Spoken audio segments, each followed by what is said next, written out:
Service Advisor Nation, what's happening? What's going on? Good morning, good afternoon, good evening to all of you. Today, wanted to talk about customer experience from our side of the counter and the customer side of the counter. I think it kind of goes both ways these days, but I guess first and foremost, talking about first impressions and I guess, just being in a customer service role as a service advisor and experiencing that on the other side of the counter. If you go out to dinner, if you're going to a movie, if you're anywhere you're experiencing customer service, the drive through, Dunkin' Donuts, whatever, I mean, you want that first impression to mimic kind of what you're doing for that client. You want someone to be engaged with you. You want somebody to help you through the questions if you've got any, especially if you're ordering new menu items at a restaurant. Hey, I'm not sure what this is. Can or what do you think about this dish? And them being genuine and honest with you and telling them telling you about it. But definitely for me, first impressions from a customer service experience are just somebody that's jovial, right? Somebody that's got a smile on their face when you walk in the door, or if you call on the phone. We call it smiling through the phone. So again, just not someone that when that phone rings or you walk in and they kind of have RBF, right? So I'm not going to explain that acronym, but I think you know what it means. Somebody's just kind of just pouty puss, pouty face, or has bad tonality. They're hey, thanks for calling. XYZ Automotive. How can I help? No, that's an immediate turn off. So again, first impressions, right? Being jovial, smiling through the phone. But I mean, I don't think anything beats in person first impression experience, right? So, as a service advisor, if you've got the opportunity, if your desk, your cubicle, wherever you're doing business at is near the front door and you've got windows and you've got access to see who's coming up to that front door, who's pulling in the parking lot, that's all the more better. And you can be proactive, right? You can open the door for that client, that one that that's coming in or the one that's not on the books. If you haven't, if somebody walking up that you haven't seen before and you've been at that place for a long time, who's this? I don't know. Open the door for them, right? I mean, you're greeting them, you're welcoming them, welcoming them in to the business, right?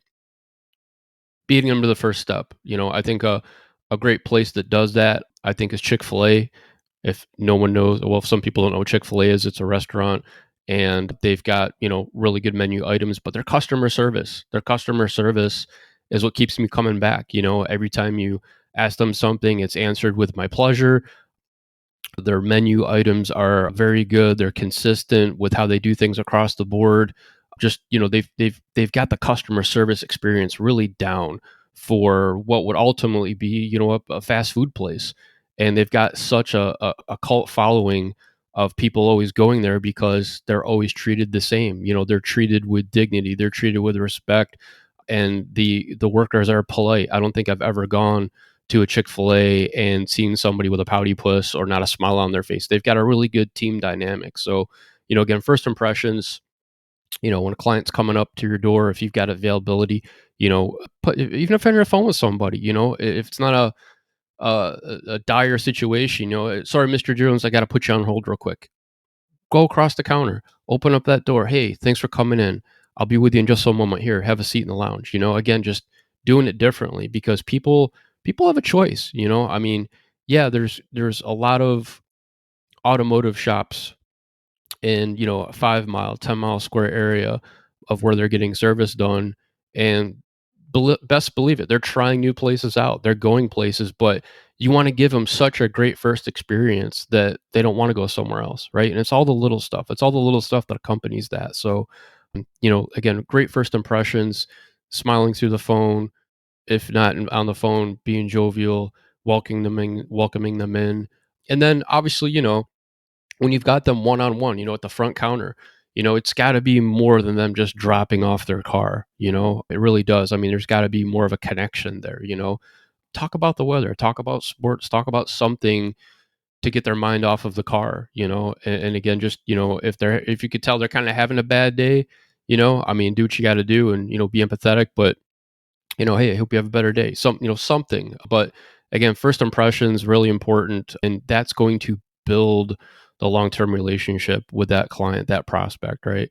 If somebody's calling on the phone, hey, thanks for calling XYZ Automotive. So glad you called today. I'm John. How can I help you out? No one's expecting that, or if you've got a special run and, hey, thanks for calling XYZ Automotive. This is John. Are you calling about our special today? Oh, what special is that? Oh, we're offering XYZ. Get them engaged, get them excited. Talk about your AC certified technicians, right? Talk about the awesome warranty you have. Talk about loaner car availability if you have it, or shuttle service. What sets you apart from the other businesses, right? And right out of the gate, they're gonna get it. They're gonna hear that. They're gonna resonate with that. Wow, this place is pretty cool. They're excited to have my business. Yeah, we are. We want your business. We want your business, and we want you to become part of our work family. We want you to be with us for a long time. So again, first impression is really important. Also, creating customer confidence. How do we do that? I think the number one thing is, from a service advisor standpoint, is product knowledge, right? Product knowledge in the sense that when you're using your client guided sales, you're speaking to them about their concerns, you're going over with them what their car needs, that you've got the product knowledge and the confidence to talk to them about what's happening. And also, the second part of that is breaking it down in a manner that they understand it, because not everybody speaks car. So, some people don't know what an alternator is. Some people don't know what a crankcase vent valve is. Some people don't know what a ball joint does, what a connecting rod is. So again, there's so many resources out there. There's pictures, there's AI, right? There's a whole bunch of things, but again, just breaking it down to the client in a manner to which they understand it, and not going overkill, right? On the scientific breakdown of it. Just enough information to get them to understand what it does, why it's important, why they need it, and why they want to do that job with you, right? So again, creating customer confidence. And then of course, along those lines too, is building trust with the customer. And I think the number one thing that I hear the most from, in a negative fashion, and it's amazing. I mean, if you go on Google, look up reviews of shops around you, in a 5-10 mile radius, and include the dealer, you'll quickly realize that the number one thing that upsets customers is black hole of communication. My car was there for 3 days. Nobody called me. I had to go up there, and that still wasn't ready. No one knew that the car was there, etc. I called, I called, I called. I never got a call back. The biggest thing is communication. So the biggest way to build trust, I think, especially with clients, is do what you say you're going to do. That's integrity, right? So if when that client drops off in the morning, pre-frame it, explain to them, let them know, kind of paint a picture of what's going to happen. Hey, Mrs. Jones, thanks for dropping off your vehicle. After the vehicle cools down, we're going to get it in the shop and get started working on it for you. And I'll look to have an update to you today, probably between 10:30 and 11 a.m. What would be the best way for me to get in contact with you at that time? Would you prefer a text, a phone call, an email? And let them tell you what their preferred communication method is. Because if you just assume that they're going to be available via phone call, and they've got something else going on and you can't get to them, it's not a fail on your part, but again, ask them how they prefer to be communicated with: text, email, phone call, pigeon with a note. you know Seriously, it's their choice, and you better stick to what you told them you were going to do, because they're going to be looking out for that communication at that time. So again, it kind of puts ease in their mind when they're leaving your facility, that, well, I don't know what time this is going to be done. I don't know. You're taking the thought process out for them at that point. They don't have to think about it, because you just committed to a time frame, and honor that time frame, right? Update them at that time. And if you can't get them directly, if they ask for a phone call, leave them a nice voicemail, and say in the voicemail, hey, here's what's going on with your vehicle. I'm going to update you again around 2 to 2:30, right? And they might call you back from the voicemail, they may not, but again, if you're leaving that voicemail, if they've asked for phone call communication, let them know on that voicemail what the next time is that you're going to update them. And again, that builds trust. Wow, they're doing what they say they're going to do. And most places, I hate to say it, don't do that. It's communication issues. It always is internal, external.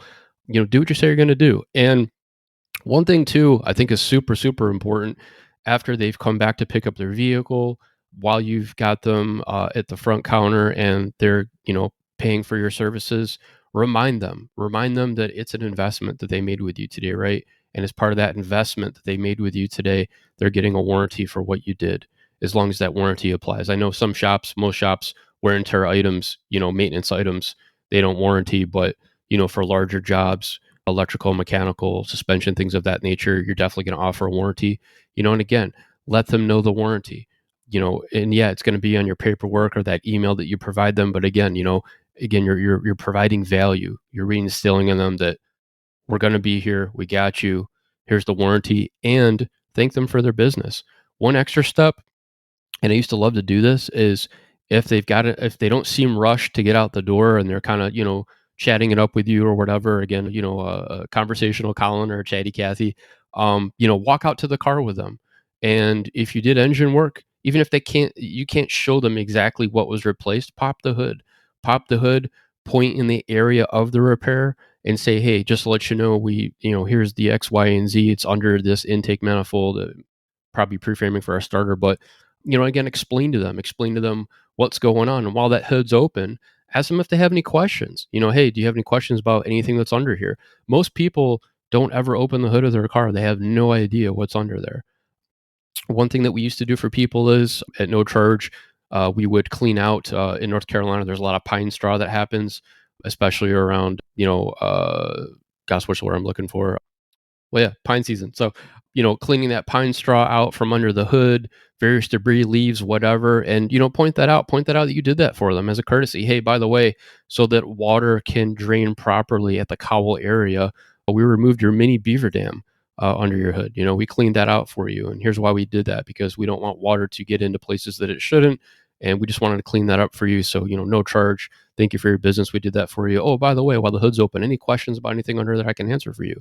And you'll see their eyes start to go, which means their brain's working and they're kind of thinking about some questions.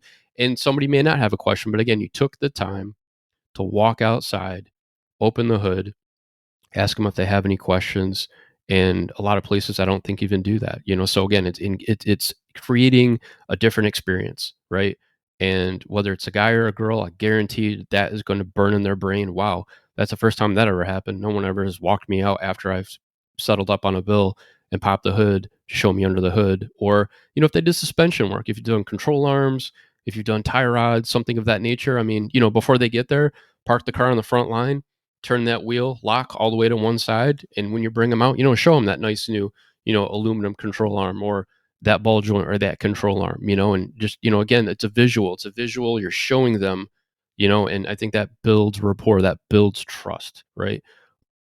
Also, I think one thing that is really important too, if you've got the availability and it exists, and the reason I say that is because sometimes they've gone missing, they've never been open, but if you've got a vehicle that you've done a service or maintenance on and it's their first time in with you or their 10th time in, if you open up the glove box and it doesn't look like a junk drawer, you know what I mean? Everybody's got a junk drawer at their house, but if it looks clean and it's easily accessible, take out the service manual. Take out the service manual and stamp it. Stamp it with your dealer stamp, and not your shop stamp. Write the information on it, the weight of oil, the service that was done, date it, mileage, sign it, and leave it open face. Leave it open face on their passenger seat for them. So when they get in that car, they see that you did that. Again, most places don't do that. And if the service maintenance manual does not exist, you can let them know when they're checking out. Hey, by the way, I wanted to fill this out for you, but it didn't exist. I didn't see one in there. Do you have it at the house? Do you want to bring it by later? Do you want to go buy one at the dealer? Do you want me to order one for you and then fill it out? And of course, you're not going to be able to fill it out for services that you haven't done, but just again, taking, building trust, building rapport, them having a good impression with you. So again, just, customer experience, creating customer confidence, building trust, walk them out to their car, fill out that maintenance book, and also really key, super key, follow up, follow up with them. I've had clients that, I'm excited to tell them about, I personally drove their vehicle. We did your suspension work. We did your alignment. Oh my gosh, this car feels unbelievable, Mr. or Mrs. Jones. I can't wait for you to get here and drive it. And when they leave, you know, 10, 15 minutes later, if they're going down the road, call them. You don't have to wait 24 hours. There's no cardinal rule that you have to wait 24 hours, 48 hours. I mean, again, keep the excitement going, right? I mean, call them when they're driving the car. They've probably got a Bluetooth speaker. They can answer, hey, it's Michael from XYZ Automotive. I know you just left, but I wanted to give it 15, 20 minutes. I figured you're still in the car. What do you think? How's it feeling? And they're going to tell you, man, this feels awesome. Man, you were right. But again, if you tell them that you personally drove the vehicle, that's confidence, right? And of course, your technician drove it, but around the parking lot, put a mile or two on it, whatever it takes. But again, for you as a service advisor to personally say, I drove it, I felt a difference, you're going to love it. I mean, that goes such a long way because again, you're showing that you care, you're showing the confidence, you're excited about it, and keep that excitement going all the way on that conversation. Follow up to asking them for a review. Hey, since you agree and you can tell that the car is performing awesome and it feels great, hey, when you get time tonight, Mr. or Mrs. Jones, would you be so kind to go on Google and leave us a review? We would really appreciate it. It'll help us grow this business and attract more clients like you. Again, compliment them. Just there's a whole bunch of cool stuff you can do. But again, customer experience, first impressions, creating customer confidence, building trust, following up with them. And again, be yourself. Always be yourself, and have fun with it, right? It is a job, but it's a job that you can have fun with, and you're going to learn something new every day, whether it's from a technician, the car that you're working with. And I say that truthfully, the car that you're working with. Oh yeah, it'll talk to you. And the client, right? I mean, you're always going to learn something new every day. So, Service Advisor Nation, appreciate you for an episode of the AutoFix Advisor Cast. Keep those bays full. And again, be yourselves, take care of yourselves, take care of your coworkers, make some quality time, make some breaks for yourself every day, and keep doing what you're doing. We appreciate you. And thanks for tuning in to another episode of the AutoFix Advisor Cast. All right, till next time.